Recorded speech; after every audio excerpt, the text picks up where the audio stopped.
اهلا بيكم. النهارده هنتعلم خطوه جديده في الاكسل وهي النستد اف. ايه هي النستد اف؟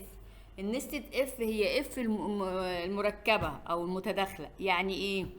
يعني انا عايزه احط الديسكاونت ده في عده شروط، الخصم بتاعي ده في عده شروط، بمعنى اني انا بقول له احسب لو المبيعات دي اكبر من 20,000 جنيه حط لها 6%، ولو المبيعات دي أكبر من أو تساوي 15,000 هحط لها 5%، لو المبيعات دي أكبر من أو تساوي 10,000 هحط لها 4%، ولو المبيعات أكبر من أو تساوي 5,000 هديها 2%، لو المبيعات أقل من 5,000 هتحط لها 0. طب أعملها إزاي؟ تعالوا كده نشوف. هقف هنا كده وافتح الاف اكس بتاعتي كده المعادلة واقول له ايه؟ اف اهي. بقول له ايه بقى في اول شرط في اللوجيكال تيست هنا؟ بقول له خد المبيعات دي واقول له لو هي اكبر من او تساوي 20,000 اعمل ايه؟ في الفاليو اف ترو هقول له خد المبيعات دي تاني واضربها استريك في النسبة بتاعتها 6%، ادي 6%. طب هنا هاجي هقف عند الفاليو كده اف فولس واعمل ايه؟ ما اقفلش طبعا، هقوم هاجي هنا عند الفورمولا بار واختار له ايه؟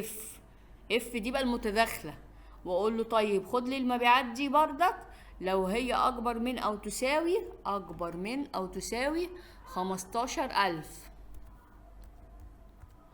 يعمل ايه في الفاليو اف ترو؟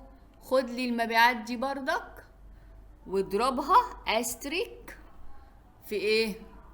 في كام في المية؟ تعالوا كده نشوف. في 5%، يبقى 5%. هقف هنا باخدك في الفاليو اف فولس واقوم فاتحه الفورمولا بار واختار اف واقول له هات لي المبيعات دي لو المبيعات دي اكبر من او تساوي الايه؟ 10,000. اكبر من او تساوي 10,000 هتعمل ايه؟ خد المبيعات دي كده واضربها استريك في كام؟ اكبر من او تساوي 10,000. هاخد المبيعات واضربها فين؟ في 4%.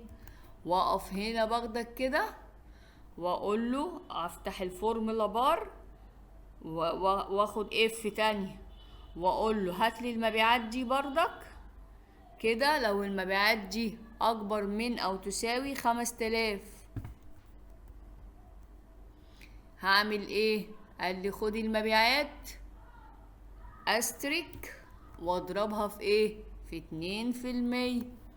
2%. طيب وهقول له هنا هعمل اف تاني.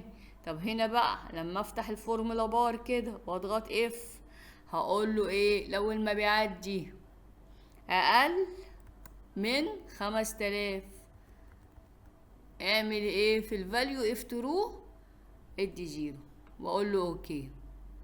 تعالوا كده نبص اهي المعادلة كده بتاعتي اتعملت ايه؟ كلها صح. بمجرد ما اعمل من هنا كده اوتو فيل ادي المعادلة بتاعتي نزلت كلها مرة واحدة. وادي النستد اف المركبة اشتغلنا عليها اهي وعرفنا النستد اف بتعمل ايه. دي اف مركبة بتجمع بشروط، بتعمل خصم بشروط كتير، يعني بكذا حاجة متداخلة في بعضها. طيب لو في اي سؤال او نقطة مش واضحة اكتبولي في التعليقات وانا هرد عليكم ان شاء الله.